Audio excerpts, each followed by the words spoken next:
नमस्कार दोस्तों। आज मुद्दा बड़ा ही इम्पोर्टेंट है। मुद्दा भारत को टच करता है और हमारे पूरा जो साउथ एशिया है उसे भी टच करता है। यूरोप को अमेरिका तो टच करता नहीं करता, भाड़ में जाए वो, क्योंकि वो हमारे लिए सोचते नहीं है। हमें उनके बारे में सोचने की जरूरत नहीं है आज की डेट में। पहले बात करेंगे चाइना की, क्योंकि चाइना ने एक एक काम करना शुरू कर दिया। उसने जो टेररिस्ट ऑर्गेनाइजेशंस हैं उनको सपोर्ट करना शुरू कर दिया। ये पूरी रिसर्च मिड्डा जी की अपनी है, जहां पर इन्होंने बताया है कि ये काम कैसे होता है, कैसे जो बेजिंग है वो अपनी पावर को इंक्रीज करने के लिए डायरेक्ट लड़ाई नहीं लड़ रहा, वो हिडन वे से एक नेटवर्क को क्रिएट कर रहा है और भारत जैसी कंट्रीज को तंग करने में लगातार लगा रहता है। इसलिए ये वीडियो बनानी और शेयर करनी आपके साथ जरूरी थी। Sanjeev ji, thank you for your research and thank you for joining. जय श्री राम सुमित जी। सर, जय श्री राम। ये जो सारा काम आपने जो इन्वेस्टिगेट किया है कि ये चाइना जो काम कर रहा है यहाँ पर, ये अपने इन्फ्लुएंस को बढ़ाने के लिए एक हिडन नेटवर्क को इन्होंने क्रिएट कर दिया और उसे ऑपरेट किया जा रहा है। बिहाइंड द सीन से सपोर्ट की जाती है। ये किस तरह की सपोर्ट है और चाहता क्या है? क्या ये चाहता है कि पूरे दुनिया का जो वर्ल्ड ऑर्डर है वो चेंज होकर सारा चाइना की फेवर में आ जाए? सुमित जी, चाइना ये काम ना बड़े खूबसूरती से करता है। मतलब देखिए, चाइना के अंदर कोई भी संगठन, कोई भी ऑर्गेनाइजेशन, चाहे वो किसी भी रिलीजियस ग्रुप को बिलोंग करती हो, किसी भी एथनिसिटी को बिलोंग करती हो, किसी भी तरीके से वो किसी किसी को कोई किसी भी टाइप से वर्ल्ड लेवल में कोई भी चीज को बिलीव में करती हो, किसी एथनिक ग्रुप को बिलोंग करती हो, तो उसको वो कहीं पे भी सिर उठाने नहीं देती अपनी कंट्री के अंदर। उनको पूरी तरह दबा के रखती है। या तो उनको री एजुकेशन का प्रोग्राम कर देती है, या तो उनको पूरी तरह से उनको समाप्त कर देती है, और वो खबर कहीं पे भी बाहर नहीं आती है। तो डेट मीन्स चाइना के अंदर जितने भी इस टाइप के ग्रुप्स हैं, इंसर्जेंट ग्रुप्स हो गए या वहाँ पे जो गड़बड़ी फैलाने वाले हैं, वो चाइना में कभी भी अपना सिर नहीं उठा पाते हैं। उनको क्रश कर दिया जाता है, या उनको इस तरीके से रीएजुकेट करा जाता है कि ताकि वो उनकी जो मुख्य धारा है, जो चाइनीज सोच है, चाइनीज कम्युनिस्ट पार्टी की सोच है, उस मुख्य धारे में पूरी तरीके से वो या तो वो मिक्स हो जाए, या उनको वो एलिमिनेट हो जाए। तो दो ही तरीका वहां पे काम करने का तरीका है।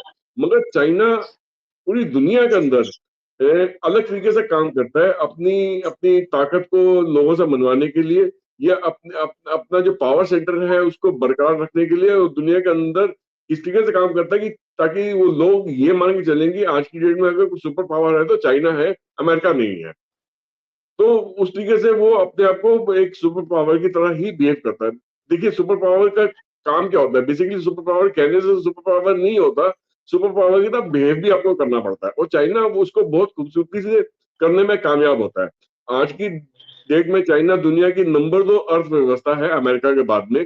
अमेरिका लगभग 25-26 ट्रिलियन डॉलर्स की इकोनॉमी है, चाइना से 16 से 18 ट्रिलियन डॉलर्स की इकोनॉमी है।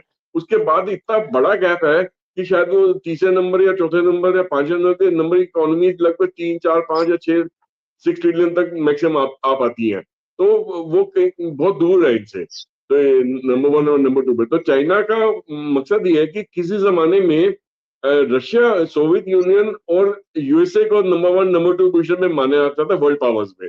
वो ही कहता है कि आज की डेट में मैं नंबर 1 हूँ और यूएसए नंबर 2 है। यूएसए कहता है नहीं जी, मैं नंबर 1 हूँ, तुम नंबर 2 है। तो इसी हेजेमनी को बनाए रखने के लिए, इसी अपनी वर्ल्ड पावर को बनाए रखने के लिए चाइना ये सारी हरकत करता है। तो जैसे आपने देखा कि अमेरिका ने भी मिडिल ईस्ट में बहुत सारी कंट्रीज में तानाशाह गवर्नमेंट्स को गिराने में, उनकी रिजीम को बदलने में पूरी ताकत झोंकी थी।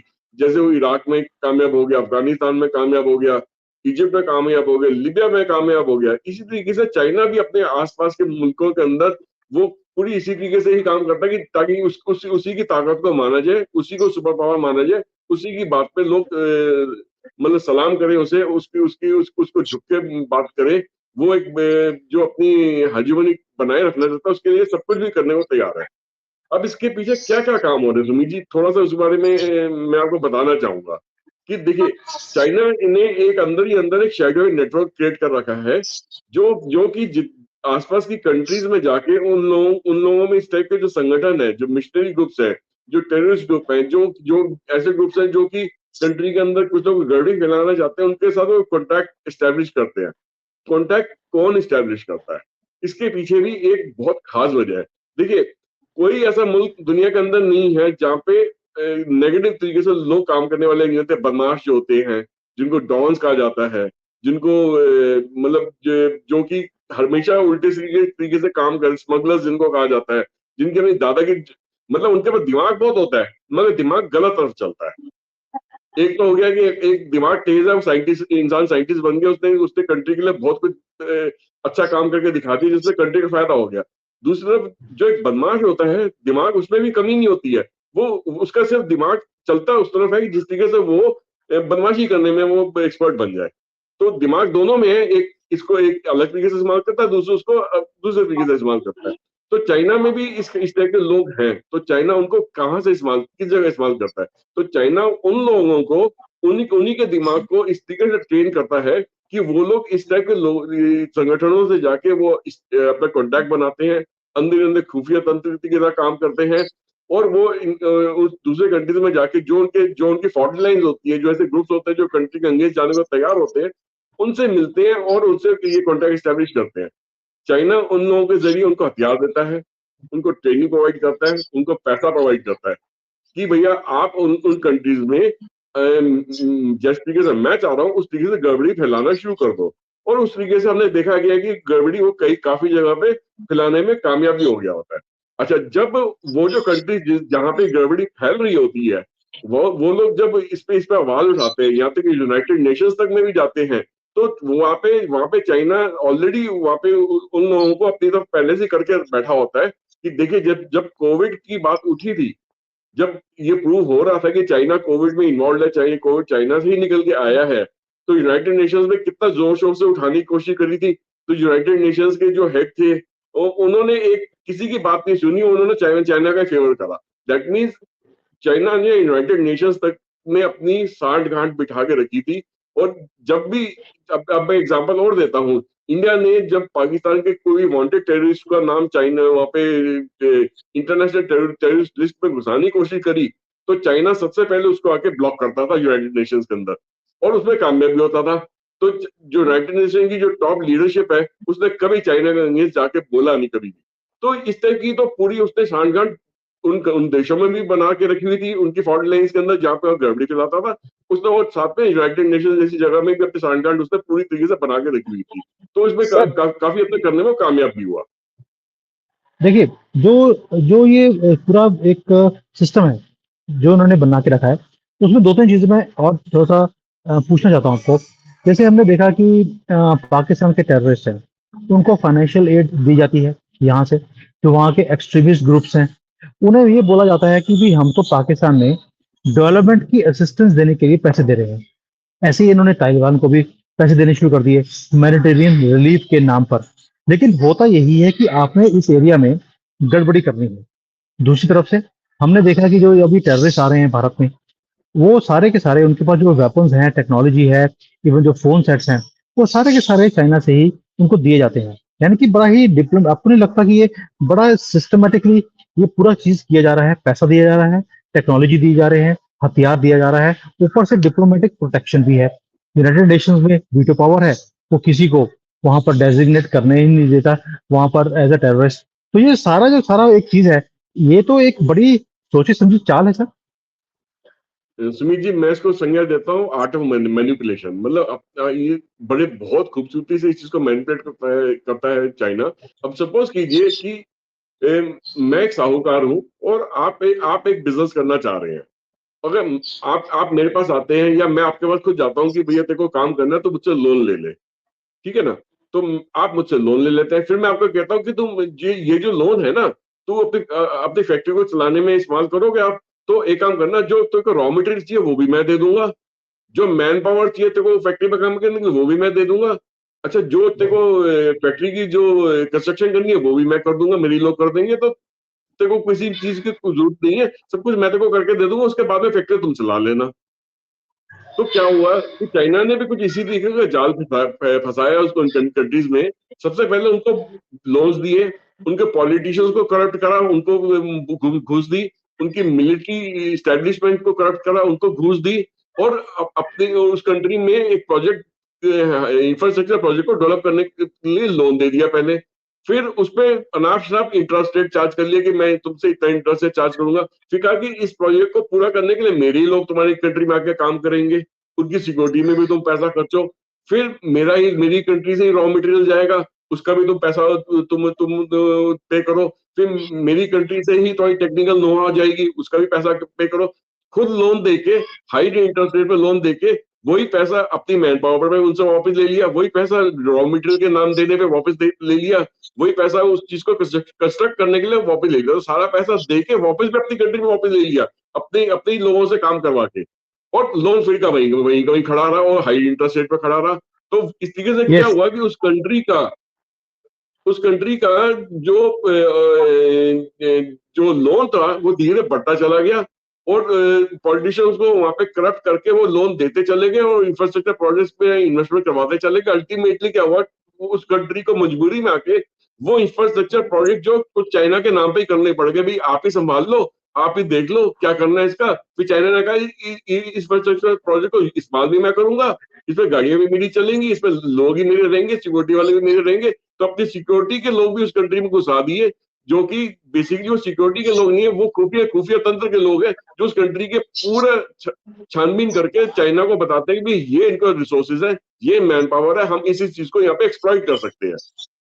तो इतना ज्यादा सर दबाव में डालते हैं उस कंट्री के लोगों की, वो कंट्री धीरे धीरे टूटना शुरू हो जाती है उस दबाव के अंदर। जैसे श्रीलंका एक बहुत बड़ा एग्जाम्पल है, हम्म पाकिस्तान एक बहुत बड़ा एग्जाम्पल है। अब पाकिस्तान की मजबूरी क्या है कि चाइना ने उनके जितने भी टेररिस्ट ऑर्गेनाइजेशंस है या इंसर्जेंट ग्रुप्स है, उनके साथ अपने लोगों से डायरेक्ट कांटेक्ट भी बना लिया है, और कुछ कांटेक्ट वो उनकी आर्मी के जरिए भी इस्तेमाल करते हैं। उनके वो टेररिस्ट ऑर्गेनाइजेशन को खुद डायरेक्ट फंडिंग भी देते हैं, और आर्मी के जरिए भी फंडिंग देते हैं, उनके लोगों को भी करप्ट करते हैं। तो आर्मी को कई बार समझ नहीं आता कि ये काम वो कर रही है, चाइना डायरेक्ट कर रहा है। दिखाने के लिए तो पाकिस्तान आर्मी को फंडिंग हो रही है, मगर उन टेररिस्ट ऑर्गेनाइजेशन को डायरेक्ट फंडिंग और डायरेक्ट इस्टेब्लिशमेंट बातचीत तो चाइना के डायरेक्ट तरीके से भी हो रही है। तो अच्छा, वहां की उस कंट्री की अगर पॉलिटिकल जो आउटफिट है सुमित जी, अगर वो नहीं चाहती है, जैसे पाकिस्तान की पॉलिटिकल आउटफिट चाहती है कि भाई इंडिया के साथ ट्रेड होना चाहिए, इंडिया के साथ रिश्ते सही होने चाहिए, तो ये जो लोग जो करप्ट हो चुके हैं आर्मी के अंदर, या ये जो टेररिस्ट ऑर्गेनाइजेशन है, ये चीज वो काफी होने ही नहीं देती है। तो अगर पाकिस्तान चाहे भी आज की डेट में इंडिया के साथ रिलेशन ठीक करना, वो नहीं ठीक कर पा रही, क्योंकि उनके अंदर जो फॉल्ट लाइंस है वो पूरी चाइना एक्सप्लॉइट करके बैठी हुई है, और वो उसका पूरा फायदा उठाती है। सर, जो आपने पहले बात बोली, आर्ट ऑफ मैनिपुलेशन, ये प्रॉक्सी वॉरफेयर है, इसकी मास्टर है ये कंट्री। लेकिन सर एक चीज देखिए, ये जो अभी बांग्लादेश में हमने देखा, उनकी फॉल्ट लाइंस को यूज किया गया, उस कंट्री को पहले वीक किया, तोड़ के रख दिया, बर्बाद करके रख दिया। एक रात में वो कंट्री डेवलपिंग कंट्री से आज इस्लामिक कंट्री बन गई है। वहां पर डायरेक्ट लड़ाई चाइना ने नहीं करी, वहां पर पहले तो डिविजन्स को उजागर किया, उसको यूज किया, और उसके बाद जो वहां पर वायलेंस है उसको बढ़ावा दिया, उसके तड़का लगाया गया, अच्छी तरह से मसाले डाले गए, आर्मी को पीछे किया गया कि तुमने लड़ाई नहीं करनी है, प्रधानमंत्री को भागने के लिए मजबूर किया गया। आपको नहीं लगता कि इस तरह से एक एक करके वो कंट्रीज को टेक ओवर करता जा रहा है, और निशाना भारत की तरफ भी आएगा, जिस तरह से उसने बांग्लादेश में किया है, पाकिस्तान में किया है, श्रीलंका में किया है? सुमित जी, ये तीनों देश ना एक परफेक्ट एग्जांपल है चाइना की पॉलिसी, जो एक्सटर्नल पॉलिसी है, जो जिसके देश में गड़बड़ फैलाती है, किस तरीके से फैलाती है, वहां के आतंकवादी ग्रुप्स को किस तरीके से वो मैनिपुलेट करती है, वहां के पॉलिटिकल ग्रुप्स को किस तरीके से मैनिपुलेट करती है, वहां की आर्मी और नेवी एयरफोर्स को किस तरीके से मैनिपुलेट करती है। ये तीनों कंट्रीज एक परफेक्ट एग्जाम्पल है। ये तीनों कंट्रीज चाइना के सबसे पहले उस जाल में फंसे जिसमें लोन्स दिए गए, लोन्स के जाल में फंसे ये। फिर उसके बाद इनके लोगों को, इनकी आर्मी नेवी फोर्स को करप्ट करा गया, उनको पैसा दिया गया। फिर इनके अंदर जो आतंकवादी संगठन है या मिलिट्री ग्रुप्स है, उनको पैसा दिया गया उस सब गड़बड़ी फैलाने के लिए। चाइना ने कभी भी कोई भी जंग जो है किसी भी देश पे डायरेक्ट जाके नहीं लड़ी, हमेशा प्रॉक्सी ग्रुप्स के थ्रू ही लड़ी है। तो क्योंकि उसमें क्या होता है कि चाइना को उसका जो बैकलैश होता है या उसका जो रिएक्शन होता है, वो चाइना तक कभी नहीं पहुंचता, वो उस कंट्री में होकर रह जाता है। अब जैसे बांग्लादेश में देखिए, जो जो जो भी दो इंसर्जेंट ग्रुप्स हैं वो आपस में लड़ रहे हैं, वो हिंदू ग्रुप, हिंदू पॉपुलेशन को मारकाट कर रहे हैं, वो बुद्धिस्ट पॉपुलेशन का मारकाट कर रहे हैं, वो वहाँ की क्रिश्चियन पॉपुलेशन का मारकाट कर रहे हैं। सबसे ज्यादा जो नुकसान खा रहा है, जिनका नुकसान हो रहा है, मैक्सिमम हिंदू पॉपुलेशन हो रहा है बांग्लादेश के अंदर। और आने वाले दिनों में देखोगे कि जब ये चीज किसी तरीके से थमेगी, तो एक एक अंदर बीज और बो दिया जाएगा, इनके अंदर भी, इनकी आर्मी आर्मी के अंदर स्प्लिट हो जाएगा। आर्मी के दो लोग, दो गुट खड़े हो जाएंगे, वो आपस में लड़ना शुरू कर देंगे, शिया सुन्नी वाले झगड़े शुरू हो जाएंगे। बेसिकली क्या है कि उस कंट्री के अंदर इतनी ज्यादा डिस्टर्बेंस आने वाले दिनों में हो जाएगी कि समझ नहीं आएगा कि असली मकसद था क्या इस कंट्री में स्टूडेंट मूवमेंट का। तो स्टूडेंट मूवमेंट का तो मकसद कुछ भी नहीं था। बेसिकली स्टूडेंट मूवमेंट के अंदर उन्होंने जिहादियों को, मिशनरीज को घुसा के उस कंट्री को बर्बाद करने का मकसद था, क्योंकि पिछले 20 साल में बांग्लादेश ने जो तरक्की करी थी, कहीं ना कहीं गारमेंट इंडस्ट्री चाइना चाइना से ऊपर, चाइना से आगे निकल गई थी। और चाइना वो आज की डेट में वो इंडस्ट्री वापस चाह रही थी कि कहीं ना कहीं वो जो गारमेंट इंडस्ट्री उनके हाथ से निकल गई है, कॉटन कॉटन गारमेंट्स की, वो अगर बांग्लादेश की इकोनॉमी को हिट कर लिया जाए इस तरीके से, तो वो इंडस्ट्री वापस वापस आ जाएगी, लोग वापस वापस आएंगे कि आप हमें माल बना के दे दो, बांग्लादेश तो आज की डेट में नहीं बना के दे रहा। तो किसी का नुकसान तो किसी का फायदा। तो उसी उसी फिलोसफी में पार्टी चाइना काम करती है।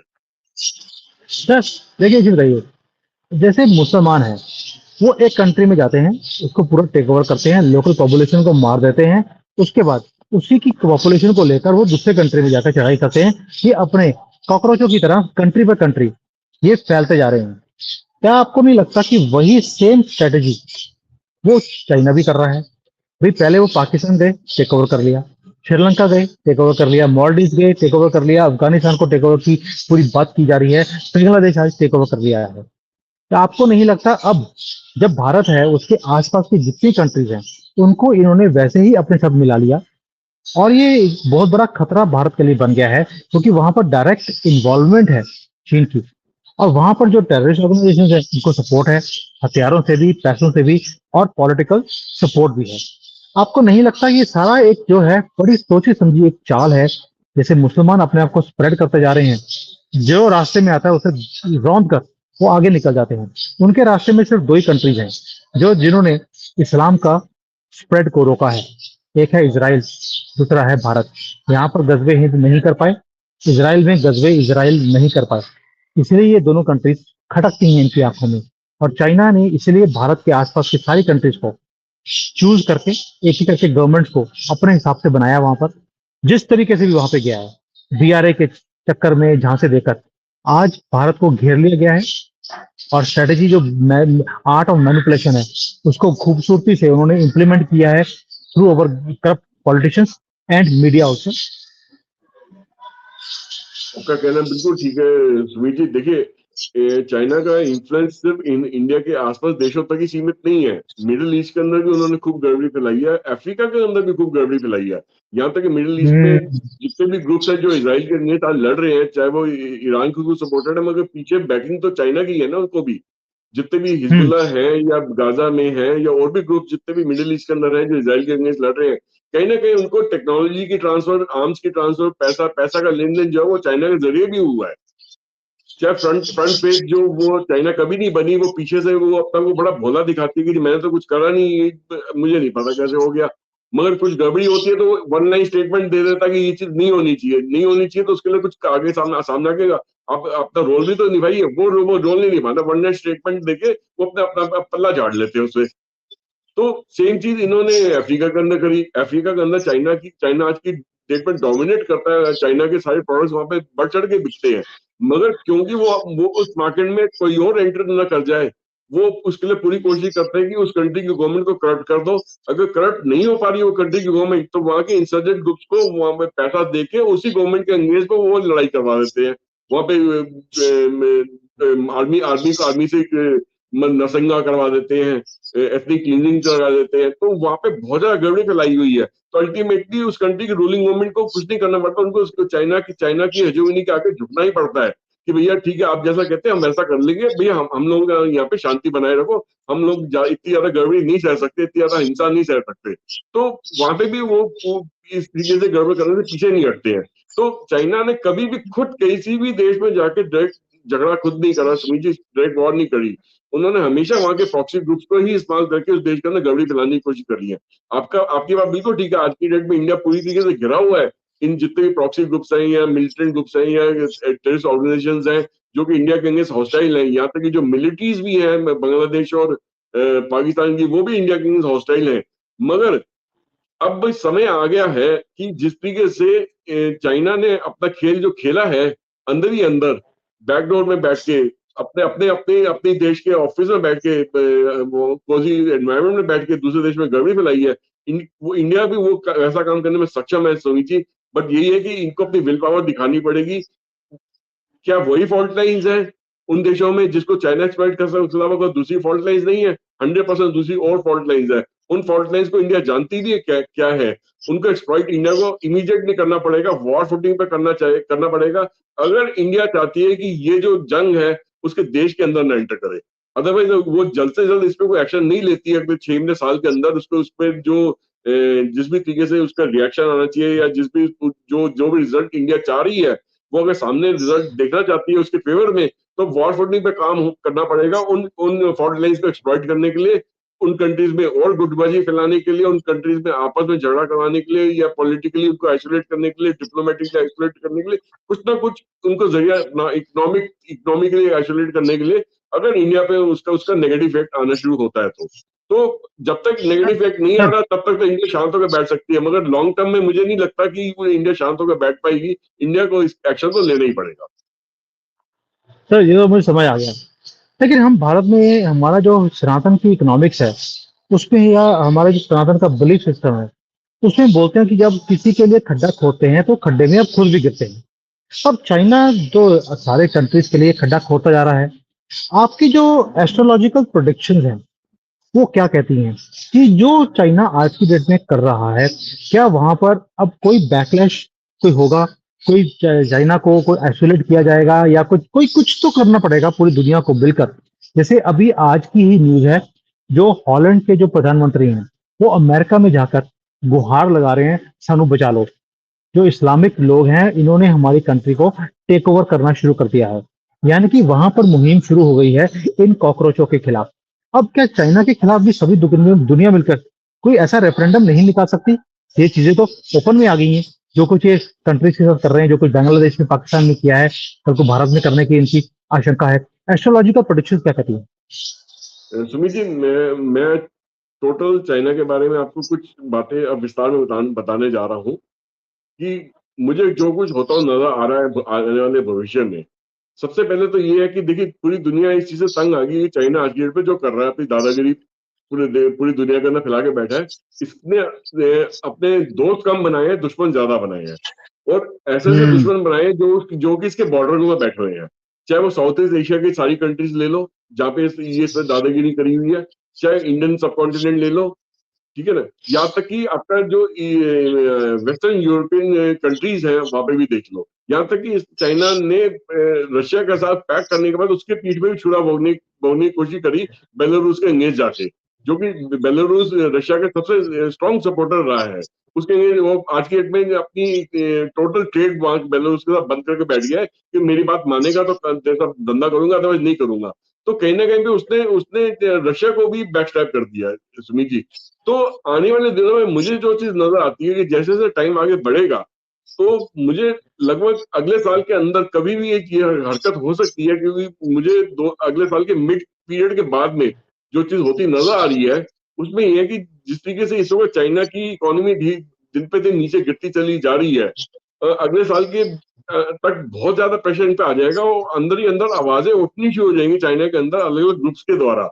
और उस ग्रुप्स को शायद प्रेसिडेंट जी जो है उसको प्रॉपरली कंट्रोल नहीं कर पाएंगे या नहीं करना चाहेंगे, क्योंकि वो किसी भी कंट्री में खुद डायरेक्टली इन्वॉल्व कहीं भी नहीं हुए वॉर के लिए, ना ही वो अपनी कंट्री में उस तरीके से इन्वॉल्व होना चाहेंगे जिससे उनकी बदनामी हो अपने खुद के लोगों पे एक्शन लेने की।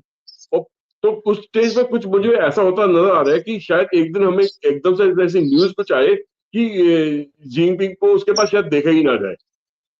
तो मुझे वो उनको एकदम से मतलब उनकी शक्ल एकदम से गायब हो जाएगी स्क्रीन के सब सब तरफ से। और शायद ये बोल दिया जाएगा कि शायद उनकी तबीयत ठीक है या उनकी याददाश्त खराब हो गई या कुछ हो गया, तो मेडिकल ग्राउंड्स पे उनको रिमूव कर दिया गया है। उस स्टेज पे मुझे आर्मी टेक ओवर करती नजर आ रही है चाइना के अंदर। मगर आर्मी क्या किसी की कंट्री की बिजनेस को संभाल सकती है, किस कंट्री की नहीं। इकोनॉमी को संभाल सकती है? ये सबसे बड़ी गलती होगी चाइना के अंदर जब आर्मी टेक ओवर करेगी। वो जब इसको संभालने की कोशिश करेगी तो अंदर ही अंदर बहुत सारे फॉल्ट निकलेंगी जो दूसरे देश उसको एक्सप्लॉइट करेंगे। उन फॉल्ट लाइंस को, उन ग्रुप्स को फाइनेंस करके या उनको खड़ा करके या कुछ। तो वहां पे कई बहुत बहुत लेवल्स पे ना कई बहुत सारे ग्रुप्स की लोगों की बगावत होती नजर आ रही है मुझे चाइना के अंदर, क्योंकि उस टाइम पे इंडस्ट्री की हालत काफी हद तक खराब हो चुकी होगी। पट्टा बैठ चुका होगा बहुत सारी इंडस्ट्रीज का वहां पे। तो और एक चीज हाँ एक जी। चीज क्लियर है आपकी सारी बातों हाँ से, जो आपने मुझे अभी प्रोडिक्शन बताई है, कि हाँ जो खड्डा खोदा जा रहा है चाइना की हाँ तरफ जी। से, उसी हाँ खड्डे जी। में चाइना भी गिरने वाला है। भारत को जी। घेरने की कोशिश है, प्लानिंग है, लेकिन ये जी। दुनिया में कहीं ना कहीं आइसोलेट होते जाएंगे। भारत को भी इन चीजों को उजागर करना पड़ेगा, जैसे आज यूरोप जाकर रो रहा है पूरी दुनिया में जाकर, संघ बचा लो। मोदी जी को भी मुझे लगता है कहीं ना कहीं जाकर इन चीजों को एक्सपोज करना पड़ेगा कि भाई ये अगर टेररिस्ट ऑर्गेनाइजेशन हो, good terrorist and bad terrorist नहीं हो सकता। टेररिस्ट टेररिस्ट है। अगर आप अपने पॉलिटिकल मोटिव्स को पूरा करने के लिए इन्हें आज सपोर्ट कर रहे हैं, कल को ये आग आपके घर में भी जा सकती है। कहीं ना कहीं मोदी जी को अपनी टीम को बोलना पड़ेगा इस चीज को और उजागर करे। आपको नहीं लगता कि कहीं ना कहीं इसके ऊपर और मुहिम के साथ पूरी दुनिया को साथ में जोड़कर आइसोलेट करने की जरूरत है, जैसे पाकिस्तान को किया है? सुमित जी देखिए, मोदी जी तो ये चीज बहुत सारे इंटरनेशनल फोरम्स को वो बोल चुकी है, चाहे G7 है या G20 है या यूएन है या बायलैटरल टाइज भी जिन कंट्रीज के साथ में उन पे भी जब जॉइंट स्टेटमेंट आती है तो टेररिज्म का मुद्दा हमेशा उठाया जाता है। और वहां से मोदी जी अपनी स्पीच में हमेशा बोलते नजर आ रहे हैं कि जिस चीज को तुम आज सपोर्ट कर रहे हो वही चीज तुम्हें कल को तुम्हें ही नुकसान देगी। तो ये चीज मोदी जी कई बार ही बोल चुके हैं। हाँ, मोदी जी के अलावा उनकी उनके पॉलिटिकल पार्टी में से या इंडिया के दूसरे जो टॉप लेवल के जो डिप्लोमेट्स हैं या पॉलिटिशियंस हैं उनमें से किसी के मुंह से ऐसी ऐसी बातें बोलती बोलती नजर नहीं आई। शायद उनका एक स्ट्रेटेजी होगी कि एक ही आदमी बोलेगा, चार अलग अलग आवाजें नहीं आएंगी कहीं से। हाँ, जो फॉरेन मिनिस्टर मिस्टर जयशंकर है, जयशंकर, उन्होंने कई बार इस बारे में मोदी जी के अलावा वही एक ऐसे शख्स है जिन्होंने इस बारे में बात बोली है। बाकी जो हम्म। अपने डिफेंस मिनिस्टर हैं राजनाथ सिंह जी, उन्होंने हाँ इस हद तक बोली कि आतंकवादी को कंट्रोल करने कल को अगर हमें सरहद पार भी करनी पड़े तो हम करेंगे। तो उन्होंने इस तरह की भाषा की इस्तेमाल करी है। तो मुझे सुमित जी देखिए, अब मैं जो चीज बोलना चाह रहा हूँ वो ये है कि जब भी जिस भी स्टेज में आर्मी टेक ओवर करेगी चाइना के अंदर, तो वो अपने लोगों का ध्यान भटकाने के लिए वो जंग करेगी दूसरे देशों से। चाहे वो ताइवान पे जाकर अटैक करे, चाहे वो नॉर्थ ईस्ट में इंडिया पे अटैक करे, या चाइना को उकसा के वो अपने पंजाब कश्मीर एरिया के अंदर अटैक करवाए। तो या बांग्लादेश के अंदर उकसा के वो बंगाल के अंदर अटैक करवाए। तो कुछ इस तरीके की हरकतें मुझे होती नजर आ रही हैं। हाँ, इंडिया को उसका जवाब देना पड़ेगा। इंडिया को टू फ्रंट वॉर भी लड़नी पड़ेगी उसके लिए, एक पाकिस्तान से लड़नी पड़ेगी, एक चाइना से भी लड़नी पड़ेगी। और शायद इंडिया को उस वॉर को लड़ने में इंडिया का खुद का भी काफी नुकसान होगा। पर ultimately India India will come out victorious. मतलब जीत, अल्टीमेट जीत इंडिया की ही होगी कि जो भी वो ये जो यहाँ पर जो जंग छेड़ी जाएगी, यहाँ पे जंग ला दी जाएगी, अल्टीमेटली उस इंडिया उसको जीतने में कामयाब होगा। और इंडिया के आसपास के जो देश हैं, जब बांग्लादेश हो या पाकिस्तान हो, उनके भी मुझे उस टाइम पे ही टुकड़े होते नजर आ रहे हैं। वो टुकड़े, उसमें से कुछ टुकड़े इंडिया वापस रिगेन करेगा। जो पहले जो जिन्होंने जब तक मुहिम बताई, जैसे पीओके की बात हो रही है, या बांग्लादेश के कुछ हिस्से हैं जो बांग्लादेश ने कभी भी देने को राजी नहीं हुए, बट इंडिया ने कभी उसको छेड़ा नहीं। मगर अब टाइम आ गया कि बांग्लादेश से भी वो हिस्से वापस लेने का टाइम आ गया। शायद इंडिया वो भी लेने में कामयाब होगी। और नॉर्थ ईस्ट का जो कॉरिडोर, जो चिकन नेक रह गया है, वो चिकन नेक ना रह के शायद बहुत बड़ा नेक बन जाएगा उसके बाद में। चलिए, ये तो बड़ी खुशखबरी की बात है। यानी कि जो दुनिया है वो एक ऐसे एरिया में पहुंच गई है जहां पर अब कुछ ना कुछ बड़ा होने की उम्मीद है। जो लोग भारत को नीचे करने की कोशिश कर रहे हैं, वो कोशिश धरी की धरी रह जाएगी, क्योंकि खड्डे खोदने वाला ही खुद गिरता है। और जो मोदी जी सोच रहे हैं, प्लानिंग कर रहे हैं, एक्शन लेने वाले हैं, ये आज को तो बचाएगा ही बचाएगा, हमारी अगली जनरेशन को भी बचाने में और डेवलप करने में काम आएगा। मैं क्यों बोल रहा हूँ? क्योंकि पिछले 10 सालों में हमने भारत में तरक्की देखी है, एक पॉजिटिविटी देखी है हमने। भारत आगे निकल रहा है, हमने भी एक स्वर्णिम फ्यूचर के बारे में, भारत के बारे में हमने सपने लेने शुरू कर दिए, जो मोदी जी ने अपने दिमाग में लगाए हुए हैं कि 2047 तक मुझे भारत को एक डेवलप कंट्री बनाना है। उसको डेवलप करने के लिए जो ये फॉल्ट लाइन्स है हमारी, इन्हें अब हमें एक-एक करके खत्म करना पड़ेगा। और दुश्मनों के हाथों में जो हमारे बिके हुए पॉलिटिशियंस हैं, ये हमारे बिके हुए मीडिया वाले हैं, हमारे बिके हुए जजेस हैं, इनके ऊपर कहीं न कहीं लगाम लगानी पड़ेगी। और ये कोई और नहीं कर सकता। ये एक नेशनलिस्ट आदमी जो होगा, वही कर सकता है। और मोदी जी से बड़ा नेशनलिस्ट मुझे नहीं लगता कि भारत में कोई और है आज की डेट पे।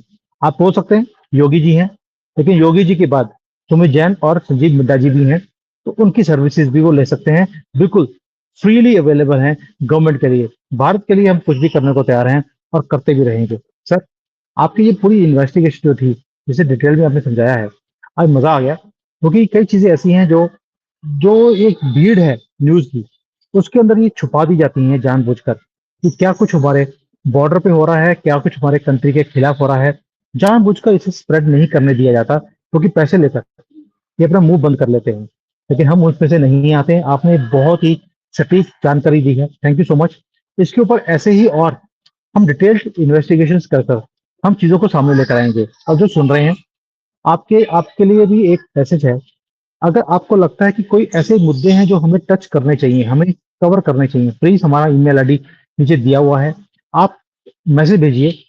मैंने अब तक जितने भी मैसेजेस आए हैं, हमने सबको कवर किया है। आपका मैसेज आएगा जो कवर करने वाला होगा, हम अवश्य आपकी रिक्वेस्ट को पूरा करेंगे। Thank you sir, thank you so much. जय हिंद, वंदे मातरम। जय हिंद, वंदे मातरम।